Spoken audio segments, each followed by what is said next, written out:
ಮಾಲೀಕತ್ವದ ಪಬ್ಗೆ notice issue ಆಗಿದೆ ಅನ್ನೋದರ ಡೀಟೇಲ್ ಸಿಗ್ತಾ ಇದೆ. ಬಿಬಿಎಂಪಿಯಿಂದ 18 ಪಬ್ಗೆ ನೋಟಿಸ್ ಇಶ್ಯೂ ಆಗಿದೆ ಅಂತೆ. ಚಿನ್ನಸ್ವಾಮಿ ಸ್ಟೇಡಿಯಂ ಬಳಿ ಇರೋ 18 ಪಬ್ ಇದು. ಅಗ್ನಿಶಾಮಕ ದಳದ ಸಿಬ್ಬಂದಿ ಸದ್ಯ ಅಂದ್ರೆ ಎನ್ಒಸಿ ಪಡಿಬೇಕಂತೆ ಅವರಿಂದ. ಆ ಎನ್ಒಸಿ ಪಡೆದಿಲ್ಲ.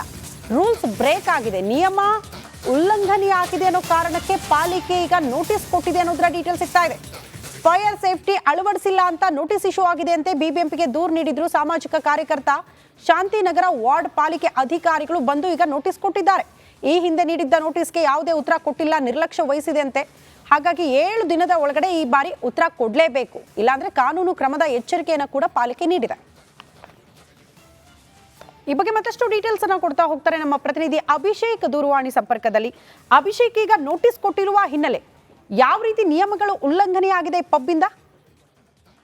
ಬೇಸಿಕಲಿ ಒಂದು ಪಬ್ ನ ನಡೆಸಬೇಕಾದ್ರೆ ಅದರದೇ ಆದಂತಹ ನಿಯಮಗಳನ್ನ ಪಾಲಿಸಬೇಕಾಗತ್ತೆ. ಫೈರ್ ಸೇಫ್ಟಿ ಇರಬಹುದು, ಅದೇ ರೀತಿ ಬಿಬಿಎಂಪಿಯ ನಕ್ಷೆ ಮಂಜೂರಾತಿ ಇರಬಹುದು, ಅನೇಕ ದಾಖಲೆಗಳನ್ನ ಸರ್ಕಾರದ ವಿವಿಧ ಇಲಾಖೆಗಳಿಂದ ಪಡೆದ ನಂತರವಷ್ಟೇ ಆ ಒಂದು ಏಜೆನ್ಸಿ ಅಥವಾ ಒಂದು ಪಬ್ ನ ಓಪನ್ ಮಾಡೋದಕ್ಕೆ ಅನುಮತಿ ಅಧಿಕೃತವಾಗಿ ಲಭಿಸಿರುತ್ತೆ. ಆದ್ರೆ ಇಲ್ಲಿ ಈ ವಿರಾಟ್ ಕೊಹ್ಲಿ ರವರ ಸಹ ಮಾಲೀಕತ್ವದ ಈ ಒಂದು ಸ್ಥಳದಲ್ಲಿ ಸದ್ಯದ ಮಟ್ಟಿಗೆ ಫೈರ್ ಸೇಫ್ಟಿ ಡಿಪಾರ್ಟ್ಮೆಂಟ್ ನಿಂದ ಯಾವುದೇ ಪ್ರತಿಯನ್ನಾಗಲಿ ಯಾವುದೇ ಮಂಜೂರಾತಿಯನ್ನ ಪಡೆದಿಲ್ಲ ಅನ್ನೋ ಒಂದು ಮಾಹಿತಿ ಈಗ ಹೊರಗಡೆ ಬಂದಿರೋದ್ರಿಂದ ಬಿಬಿಎಂಪಿಯ ಅಧಿಕಾರಿಗಳು, ವಲಯ ಅಧಿಕಾರಿಗಳು ಈಗಾಗಲೇ ಆ ಒಂದು ಪಬ್ಗೆ ಒಂದು ನೋಟಿಸ್ ಅನ್ನ ಇಶ್ಯೂ ಮಾಡಿರುವಂತದ್ದು. ಆ ನೋಟಿಸ್ ನಲ್ಲಿ ಇರುವ ಪ್ರಕಾರ ನಿಮಗೆ 7 ದಿನಗಳ ಕಾಲ ಸಮಯಾವಕಾಶವನ್ನ ನೀಡಲಾಗಿದೆ. ಆದ್ರೂ ಕೂಡ ನೀವು ಅದಕ್ಕೆ ಯಾವುದೇ ರೀತಿಯ ಸ್ಪಂದನೆಯನ್ನ ಸರಿಯಾಗಿ ನೀಡದೇ ಇರೋದ್ರಿಂದ ಮುಂದಿನ ಹಂತದಲ್ಲಿ ನಿಮ್ಮ ವಿರುದ್ಧ ಅಗತ್ಯ ಕ್ರಮಗಳನ್ನ ತೆಗೆದುಕೊಳ್ತೇವೆ ಅಂತ ತಿಳಿಸಿರುವಂತದ್ದು. ಹಾಗಾದ್ರೆ ಅಗತ್ಯ ಕ್ರಮ ಏನು ಅಂತ ನೋಡೋದಾದ್ರೆ, ಮೊದಲನೇದಾಗಿ ಆ ಒಂದು ಪಬ್ ಲೈಸೆನ್ಸ್ ಅನ್ನ ಸೀಸ್ ಮಾಡೋದರ ಜೊತೆಗೆ ಆ ಒಂದು ಪಬ್ಗೆ ತಾತ್ಕಾಲಿಕವಾಗಿ ಬೀಗ ಜಡಿಯುವಂತ ಎಲ್ಲ ಸಾಧ್ಯತೆಗಳು ಈ ಒಂದು ನೋಟಿಸ್ಗೆ ರಿಪ್ಲೈ ಮಾಡದೇ ಇದ್ದಂತ ಸಂದರ್ಭದಲ್ಲಿ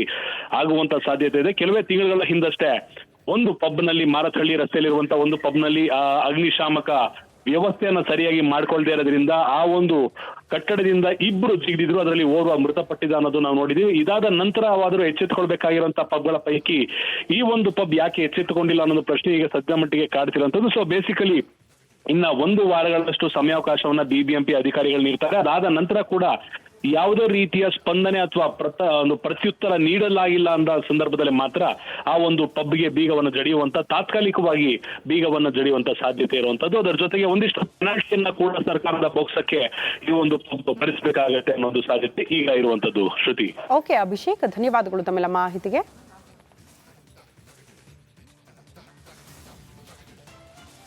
ಬಿಜೆಪಿ ಎಂಎಲ್ಸಿ ಸಿಟಿ ರವಿಗೆ ಜಾಮೀನು ದೊರೆತಿರುವ ಹಿನ್ನೆಲೆಯಲ್ಲಿ ವಸಂತನಗರದ ಖಾಸಗಿ ನಿವಾಸದಲ್ಲಿ ಅವರು ವಿಶ್ರಾಂತಿ ಪಡಿತಾ ಇದ್ದಾರೆ. ಬಿಜೆಪಿ ನಾಯಕ ಸಿಟಿ ರವಿಗೆ ಆರೋಗ್ಯ ತಪಾಸಣೆ ಮಾಡಲಾಗ್ತಾ ಇದೆ. ಆರೋಗ್ಯ ಸಿಬ್ಬಂದಿ ಹೆಲ್ತ್ ಮಾನಿಟರಿಂಗ್ ಮಾಡ್ತಾ ಇದ್ದಾರೆ.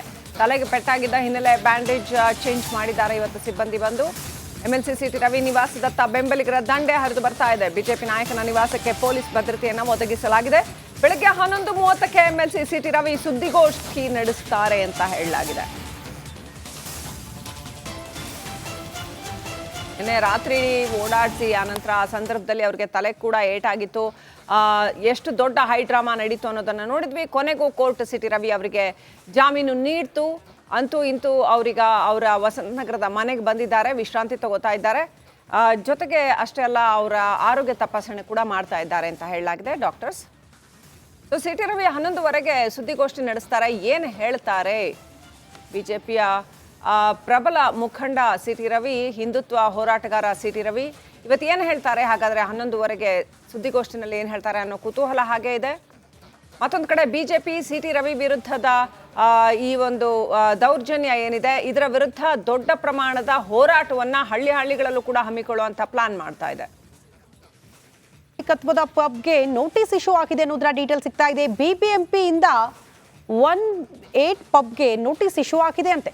ಚಿನ್ನಸ್ವಾಮಿ ಸ್ಟೇಡಿಯಂ ಬಳಿ ಇರೋ 18 ಪಬ್ ಇದು.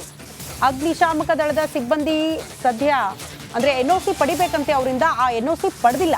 ರೂಲ್ಸ್ ಬ್ರೇಕ್ ಆಗಿದೆ, ನಿಯಮ ಉಲ್ಲಂಘನೆ ಆಗಿದೆ ಅನ್ನೋ ಕಾರಣಕ್ಕೆ ಪಾಲಿಕೆ ಈಗ ನೋಟಿಸ್ ಕೊಟ್ಟಿದೆ ಅನ್ನೋದರ ಡೀಟೇಲ್ ಸಿಗ್ತಾ ಇದೆ. ಫೈರ್ ಸೇಫ್ಟಿ ಅಳವಡಿಸಿಲ್ಲ ಅಂತ ನೋಟಿಸ್ ಇಶ್ಯೂ ಆಗಿದೆ ಅಂತೆ. ಬಿಬಿಎಂಪಿಗೆ ದೂರು ನೀಡಿದ್ರು ಸಾಮಾಜಿಕ ಕಾರ್ಯಕರ್ತ. ಶಾಂತಿನಗರ ವಾರ್ಡ್ ಪಾಲಿಕೆ ಅಧಿಕಾರಿಗಳು ಬಂದು ಈಗ ನೋಟಿಸ್ ಕೊಟ್ಟಿದ್ದಾರೆ. ಈ ಹಿಂದೆ ನೀಡಿದ್ದ ನೋಟಿಸ್ಗೆ ಯಾವುದೇ ಉತ್ತರ ಕೊಟ್ಟಿಲ್ಲ, ನಿರ್ಲಕ್ಷ್ಯ ವಹಿಸಿದೆ ಅಂತೆ. ಹಾಗಾಗಿ 7 ದಿನದ ಒಳಗಡೆ ಈ ಬಾರಿ ಉತ್ತರ ಕೊಡಲೇಬೇಕು, ಇಲ್ಲಾಂದ್ರೆ ಕಾನೂನು ಕ್ರಮದ ಎಚ್ಚರಿಕೆಯನ್ನು ಕೂಡ ಪಾಲಿಕೆ ನೀಡಿದೆ.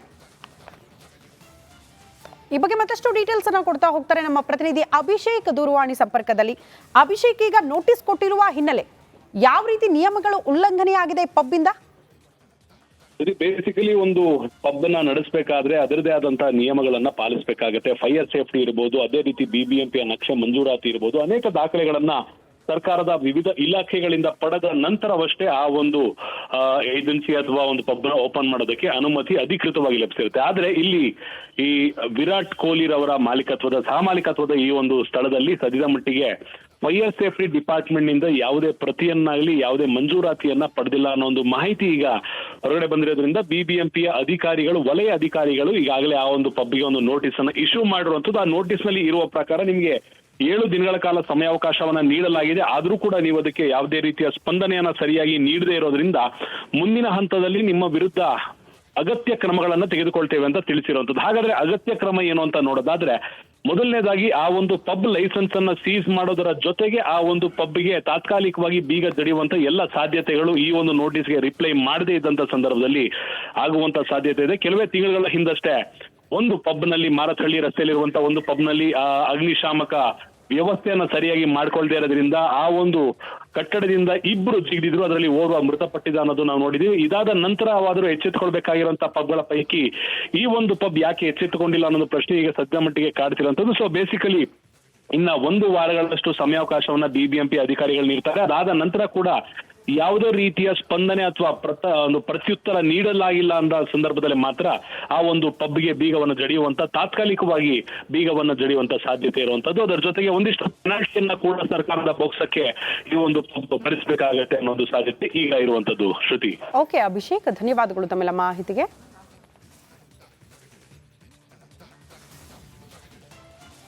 ಬಿಜೆಪಿ ಎಂಎಲ್ಸಿ ಸಿಟಿ ರವಿಗೆ ಜಾಮೀನು ದೊರೆತಿರುವ ಹಿನ್ನೆಲೆಯಲ್ಲಿ ವಸಂತನಗರದ ಖಾಸಗಿ ನಿವಾಸದಲ್ಲಿ ಅವರು ವಿಶ್ರಾಂತಿ ಪಡಿತಾ ಇದ್ದಾರೆ. ಬಿಜೆಪಿ ನಾಯಕ ಸಿಟಿ ರವಿಗೆ ಆರೋಗ್ಯ ತಪಾಸಣೆ ಮಾಡಲಾಗ್ತಾ ಇದೆ. ಆರೋಗ್ಯ ಸಿಬ್ಬಂದಿ ಹೆಲ್ತ್ ಮಾನಿಟರಿಂಗ್ ಮಾಡ್ತಾ ಇದ್ದಾರೆ. ತಲೆಗೆ ಪೆಟ್ಟಾಗಿದ್ದ ಹಿನ್ನೆಲೆ ಬ್ಯಾಂಡೇಜ್ ಚೇಂಜ್ ಮಾಡಿದ್ದಾರೆ ಇವತ್ತು ಸಿಬ್ಬಂದಿ ಬಂದು. ಎಂಎಲ್ಸಿ ಸಿಟಿ ರವಿ ನಿವಾಸದತ್ತ ಬೆಂಬಲಿಗರ ದಂಡೆ ಹರಿದು ಬರ್ತಾ ಇದೆ. ಬಿಜೆಪಿ ನಾಯಕನ ನಿವಾಸಕ್ಕೆ ಪೊಲೀಸ್ ಭದ್ರತೆಯನ್ನು ಒದಗಿಸಲಾಗಿದೆ. ಬೆಳಗ್ಗೆ 11:30ಕ್ಕೆ ಎಂಎಲ್ಸಿ ಸಿಟಿ ರವಿ ಸುದ್ದಿಗೋಷ್ಠಿ ನಡೆಸುತ್ತಾರೆ ಅಂತ ಹೇಳಲಾಗಿದೆ. ನಿನ್ನೆ ರಾತ್ರಿ ಓಡಾಡಿಸಿ ಆನಂತರ ಆ ಸಂದರ್ಭದಲ್ಲಿ ಅವ್ರಿಗೆ ತಲೆ ಕೂಡ ಏಟಾಗಿತ್ತು. ಎಷ್ಟು ದೊಡ್ಡ ಹೈ ಡ್ರಾಮಾ ನಡೀತು ಅನ್ನೋದನ್ನು ನೋಡಿದ್ವಿ. ಕೊನೆಗೂ ಕೋರ್ಟ್ ಸಿಟಿ ರವಿ ಅವರಿಗೆ ಜಾಮೀನು ನೀಡ್ತು. ಅಂತೂ ಇಂತೂ ಅವರ ವಸಂತನಗರದ ಮನೆಗೆ ಬಂದಿದ್ದಾರೆ, ವಿಶ್ರಾಂತಿ ತಗೋತಾ ಇದ್ದಾರೆ. ಜೊತೆಗೆ ಅಷ್ಟೇ ಅಲ್ಲ, ಅವರ ಆರೋಗ್ಯ ತಪಾಸಣೆ ಕೂಡ ಮಾಡ್ತಾ ಇದ್ದಾರೆ ಅಂತ ಹೇಳಲಾಗಿದೆ ಡಾಕ್ಟರ್ಸ್.